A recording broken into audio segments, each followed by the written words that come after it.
I talked about it in my 2024 video, but Transformers has a pretty interesting legacy in video games. So many different types of games have been released within the past 30 years, and I did briefly talk about how good Fall of Cybertron was in my last video, which is probably the best Transformers game to a lot of people, even including me. However, there have been some fairly overlooked titles in the series, and due to licensing problems, you can't even play them anymore. The one game that came to mind in this regard was Transformers Devastation, the short and sweet character action game by Platinum Games and published by Activision in 2015. I remember playing it when I was 10, and unfortunately I was on an older PlayStation account at the time that I no longer have access to, and I had to completely legally download this game on my laptop, and the game still holds up pretty well. It doesn't set the world on fire, but it's so much better than the sum of its parts. Now, while I am planning to make a full retrospective video on this game when it turns 10 years old, Jesus Christ, I'm getting fucking old. For this video, I'm gonna do something a bit quicker. I will be ranking all 20 boss fights in this video. The bosses in this game are pretty good for the most part, so the actual bad fights are more so just underwhelming than genuinely horrendous. I'm going to turn into a truck now. Birch church a church, a ding ding church. Pack it up, pack it up.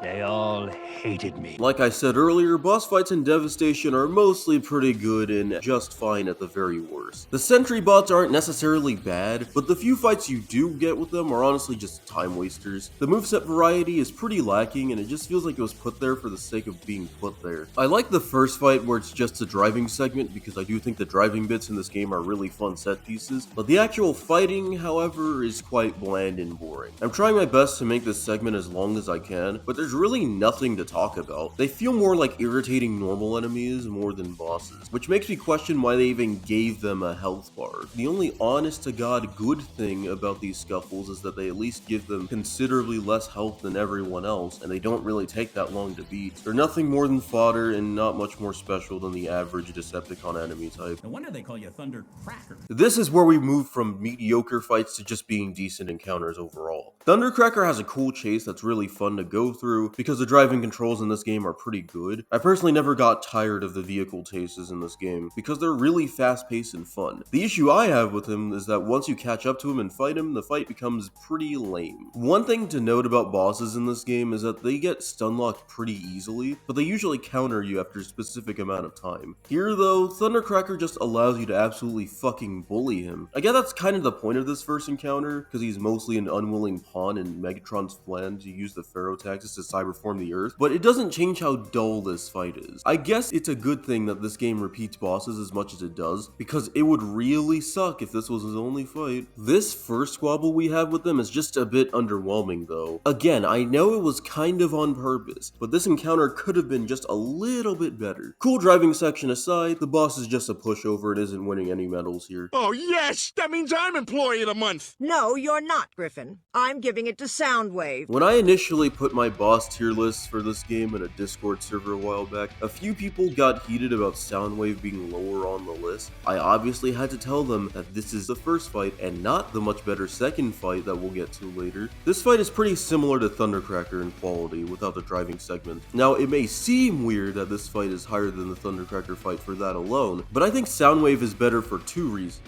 For one, I prefer this hexagonal chrome arena in Soundwave's boss. The second reason is that it's simply way more fun than the Thundercracker fight, because he doesn't just let you pummel him into oblivion, and there's actually a challenge here. The problem with this fight, however, is that I'm pretty sure this is completely scripted. After you take up half of his health bar, the ranking screen already shows up, and even on what's probably my 5th playthrough ever since I first played the game back in 2015, it caught me by surprise. I feel like this fight would be higher if it wasn't so short and easy. Maybe it's my fault because I did use that L plus R move that can absolutely melt any boss's health bars, but again, it only went up down to about half of it. It's a good fight in isolation, but it's way too short and scripted to write home about. You waste more energy with your mouth! What happens when you take that one guy who was a giant pushover in the first act to the middle of the game, and pair him with a guy with similar-ish abilities? You get a slightly more fun gang fight out of it, I guess. Even though it kinda seems like going from fighting 1 to fighting 2 is kind of Bleh. These guys combined actually don't mess around at this point in the game in comparison. Admittedly, it's still easier than most of the other fights in the game because you have more Autobot allies with you, but it's not as insultingly easy as the first fight. I think it's more so just a considerably more fun fight than the original and not much more. It takes place during the final mission, which is mostly a boss rush, and I think it's probably the weakest of that gauntlet. But it's still pretty fun, but definitely not amongst the best. That's a bug! This fight is better than the last three, but we're still in whatever category right now. I will say that they're not exactly the most interesting Decepticon bosses, but they're still pretty fun. I don't really care for these guys as characters. They're not exactly as fun to watch or listen to compared to the others, but the fight in itself is mechanically fine. I like that they throw all three of them at once, just as one is too easy, but otherwise, I don't really think all too much about this one. They do essentially become normal enemies later on anyway, so maybe it was more of a mini-boss than an actual boss. I will say that the theme is pretty solid and elevates this one over the bottom three, but there really isn't much to say. Writing this segment is like that one time I talked to this one dude in a game room at my college playing Sparking Zero. Like, yeah, it was fun to play against him and absolutely curb stomp him with base Goten, but the actual interaction was like 10 minutes long, and we had nothing to talk about outside the match. Genuinely one of the most boring interactions I've had in my life. Oh wait, I was supposed to be talking about the Insecticons in this segment. I got so bored talking about the fight, I had to bring up a random college experience to fill the time. As much as I'd love to talk about my completely uninteresting college life, I want to move the hell on. Enemy screwed up! Okay, finally a boss with anything of substance to say about it other than it's fine, because I've waited too long in this mid-purgatory. Devastator starts off the game in pretty spectacular fashion. I remember in 2015 when I first played this game, and I thought it was going to be a wall boss because we all know how much Platinum Games absolutely loves its wall bosses. Surprisingly, it actually comes out to play like any other boss in the game. I like how this boss encourages you to be more mobile, especially in regards to jumping to higher parts of his body. The closer to the chest area, the more damage you can do to him, which sounds insanely basic, but it's way harder than it looks. However, he does help a lot with some moves that allow you to make pillars for you by accident to reach those areas. His moves aren't all too special mechanically right now, but this fight is still pretty fun, and the spectacle of fighting a Constructicon is still pretty cool. As far as first bosses go, Devastator makes a pretty solid first impression.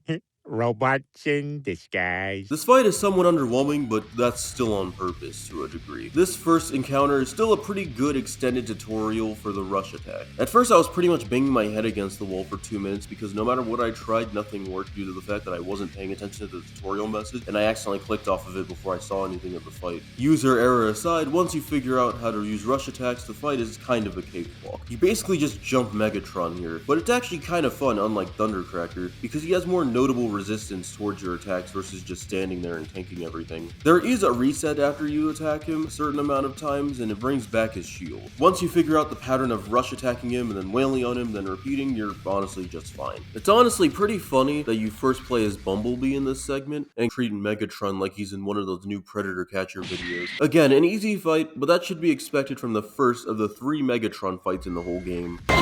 This fight is just the first one, but more fun and Devastator's moveset further expanded on in comparison. There's not too much to say about this one, but I will say that this shows that the game doesn't really play around with its bosses. Even when they repeat, they don't feel like you're just fighting the same guy again, at least not always, because it's situationally pretty different. A lot of games like this with repeated bosses often just reuse the boss without adding that much of an extra gimmick or any new move, and in this game, they try their best to evolve the moveset in some way, shape, or form. I think if any game is going to repeat a boss in any way, they should take more inspiration from games that actually do this well. Devil May Cry 5 would soon do this in 2019, which is honestly a godsend because 4 had you fight the same bosses Nero did, but you do it as Dante, and they don't change shit about them. What was I supposed to be talking about? Oh right, I was supposed to be talking about Devastator's second fight in Transformers Devastation. It's a fairly great fight, but there's honestly not that much to say about it. I guess it's fine that it's just the first one with extra mechanics though. Robots in disguise. This one happens literally right after the first Megatron fight, and it's better because of the way more varied moveset. I assume the first fight was really more so a warm-up rather than the true main event. My rambling aside, this encounter is considerably more fun and challenging than the first. He still uses his shield, but he does considerably more and even uses other methods of pushing you away from him. The main thing that kept this fight more challenging is the electric fence force field arena this fight has versus the way more open space from earlier. It keeps you on your toes and makes sure you're not just carelessly attacking him so you don't bump into it. Something that makes makes this fight even more fun is that it introduced the first car chase moment. If you're good enough, you can actually take out the truck carrying Megatron and hit him. Sadly for this playthrough, I didn't do that very efficiently, but I know it's possible. Just like the first fight, it's not exactly the most challenging or spectacular boss, but that's mostly because of the devs clearly saving the best Megatron fight for later, which I applaud. I'm content that they made a solid fight for this sort of boss this early in the game.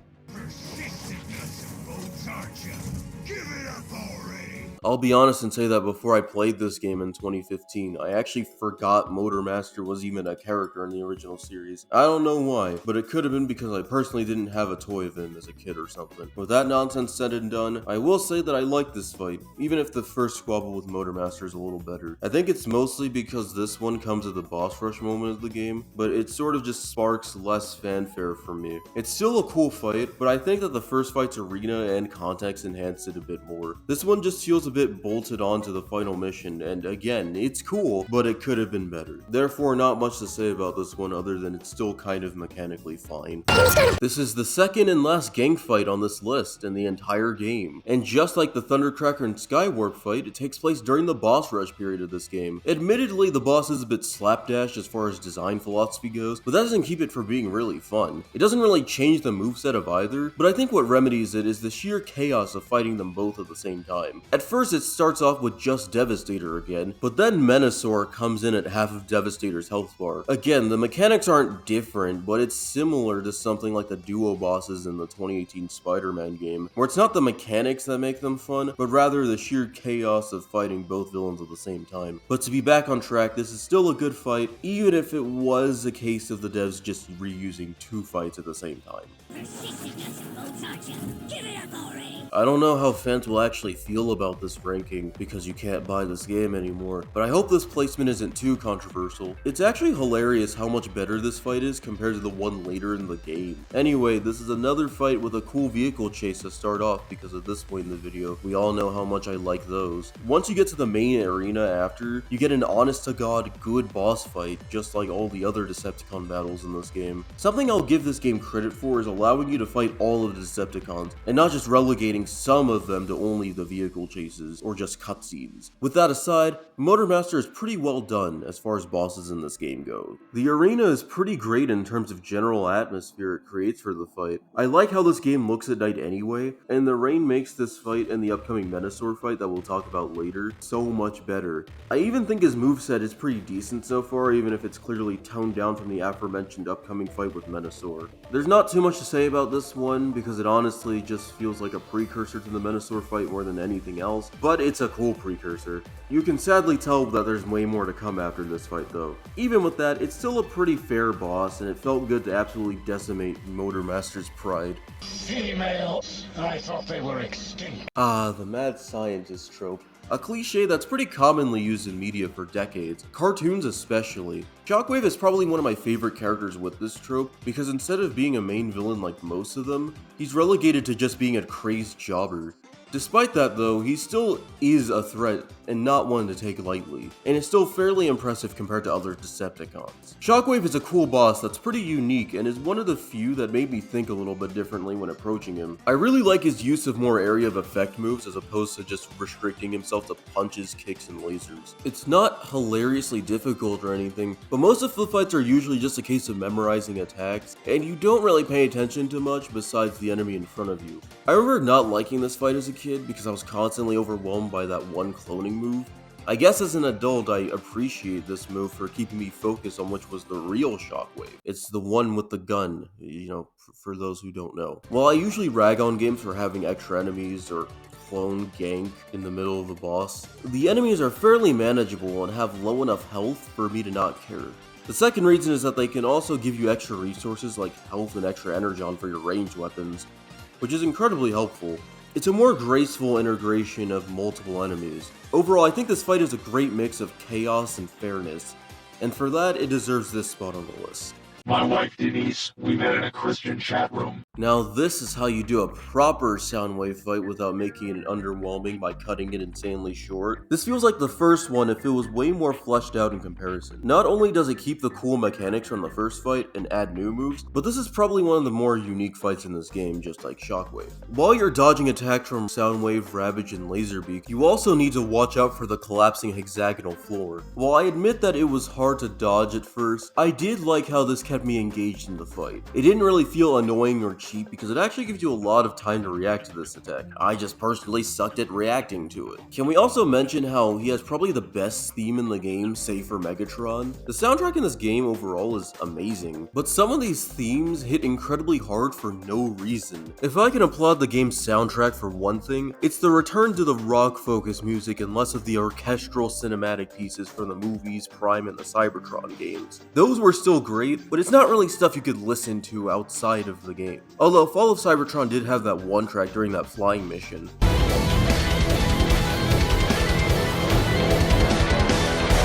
My Transformers game tangent aside, Soundwave's second boss is such a monumental upgrade from the first. It has a decent length, it feels unique compared to most other bosses in the game, and I think that it's pretty cool use of Soundwave. Soundwave is my favorite Decepticon if you couldn't tell. Megatron has fallen! Finally, at the number 6 spot, we have the second best Decepticon. Yeah, I said it. As far as Transformers lore goes, I've always really liked Starscream as a character, compared to most other Decepticons. He's an airheaded and egotistical sycophant within the Decepticons, and his dorky and entitled personality really adds an extra layer of depth and comedy to the whole Autobot and Decepticon conflict. His attempts to backstab Megatron whenever he seems to be down and out will never not be funny in any adaptations of the series. He honestly just reminds me of this one guy I knew in high school who would try asking the teacher if he could write on the board and teach the class, and every time he left he would try teaching the class. God, high school was weird, man. Anyway, as for this specific fight in Devastation though, I do really like how he just barges in like the Autobots really give a damn when in reality they just see him as fodder in that moment. Even Optimus is absolutely amused by the idea that Starscream came all this way on his own just to threaten him. Another day, Autobot. For a rainy day, perhaps. Megatron was right. You really are useless, Starscream. All that character stuff out of the way though, this fight is still incredibly fun and a fairly major highlight of the game for me. One thing I often forgot to mention about the bosses in this game is how they use their vehicular transformation within their movesets. It often works really well, and in the case of Starscream specifically, I like the use of his aerial moves. He can ram into you, shoot his null ray, or just drop a barrage of missiles midair. The thing I like about pretty much every Decepticon boss is that they have your exact same mechanics to some degree, but it doesn't feel like you know every single thing about their moveset from the jump. You may be able to stunlock them, but they can also stunlock you just as easily. Outside of this, there's not really much else to say about this fight because the second fight is even better.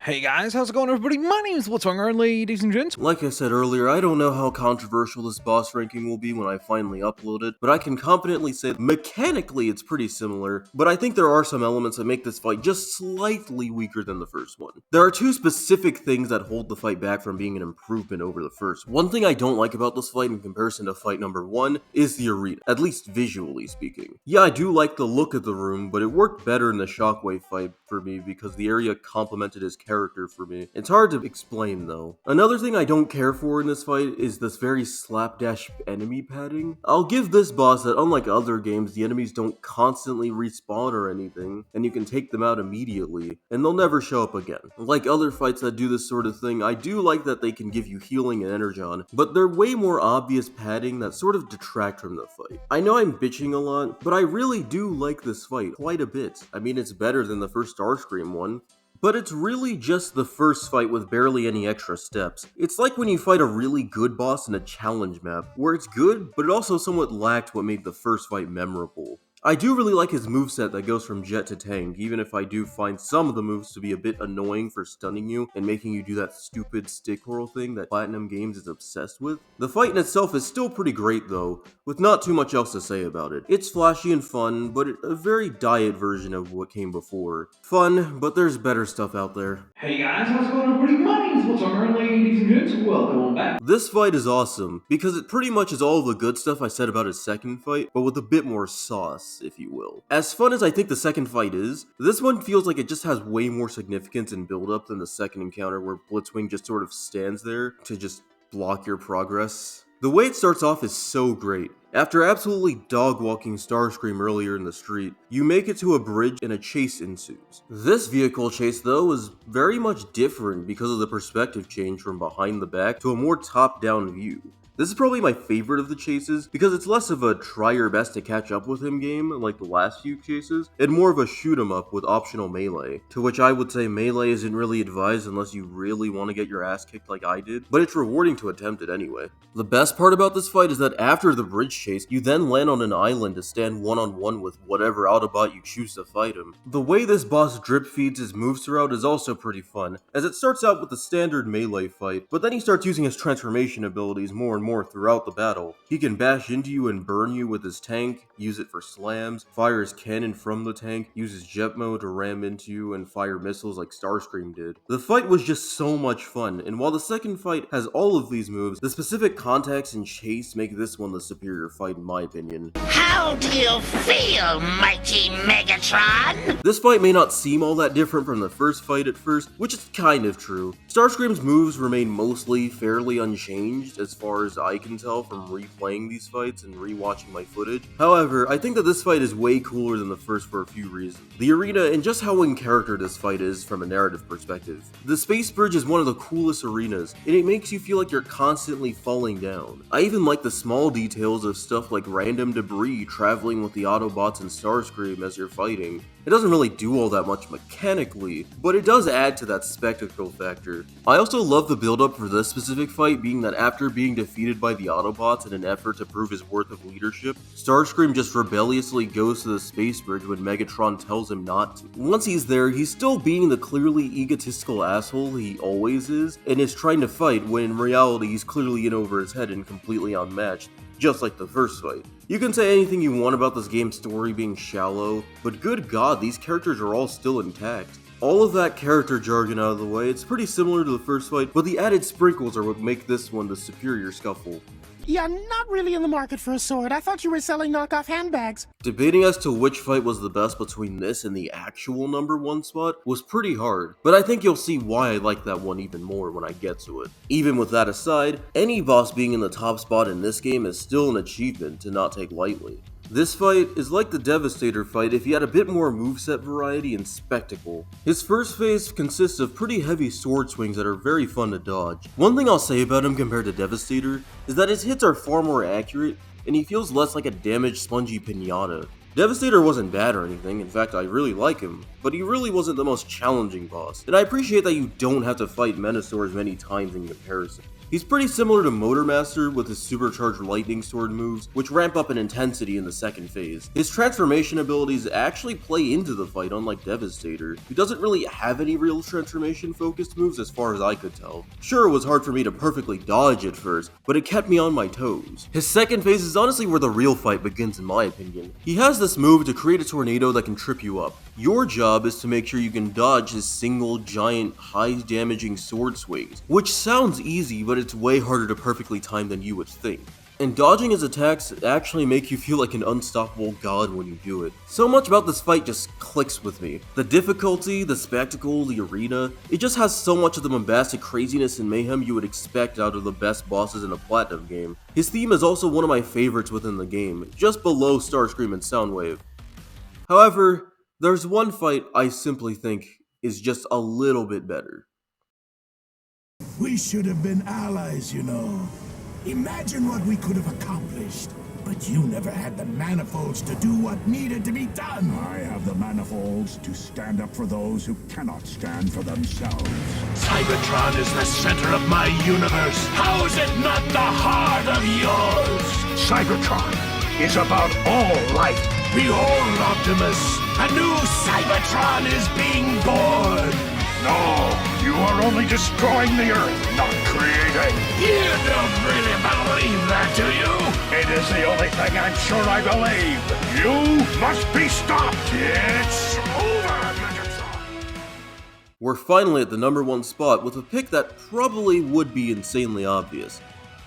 I literally don't know any other people's ranking for these bosses. While Menasor may have provided some cool spectacle and was a good boss, I'll have to give the #1 spot to the final encounter with the main villain of the series. Megatron's final boss perfectly captures what makes this game's bosses really well done. His first phase has some stuff from earlier fights like his tank attack, his mace, and his cannon blast, but there's so much more here. He can even turn the ground into his own personal multi-hulled volcano and erect fire from the ground. I have zero idea how that works, but it looks cool, so who cares? This fight's arena is also really scenic too. The pinkish sunset on an island is a really cool visual for a fight like this. After that first phase, we get to the final phase.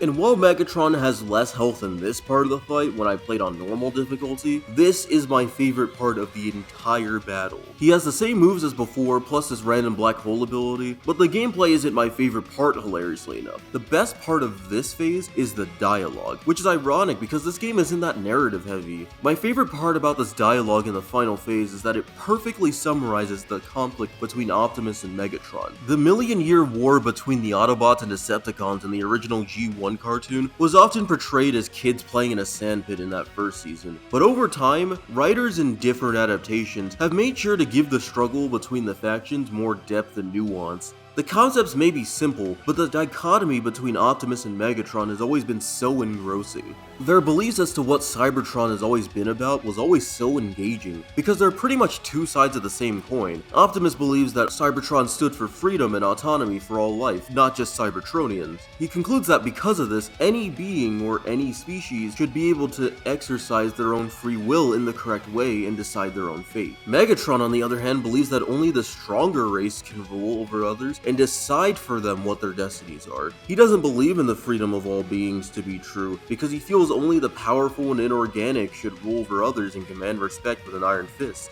The thing is that neither side of thinking is without its flaws, because freedom still ironically has a limit, and strong-armed rule can be overthrown by a stronger tyrant. The best part of this entire difference of beliefs is the cutscene after that insanely hype-worthy struggle in QTE. Megatron basically child locks the Pharaoh taxes, and Optimus has to make a choice as to whether he should keep it and possibly end the lives of billions, or destroy the device, abandon Cybertronian culture, and live on Earth. Optimus destroying the Pharaoh taxes is obviously the in-character thing to do, and his speech caps off the game fantastically.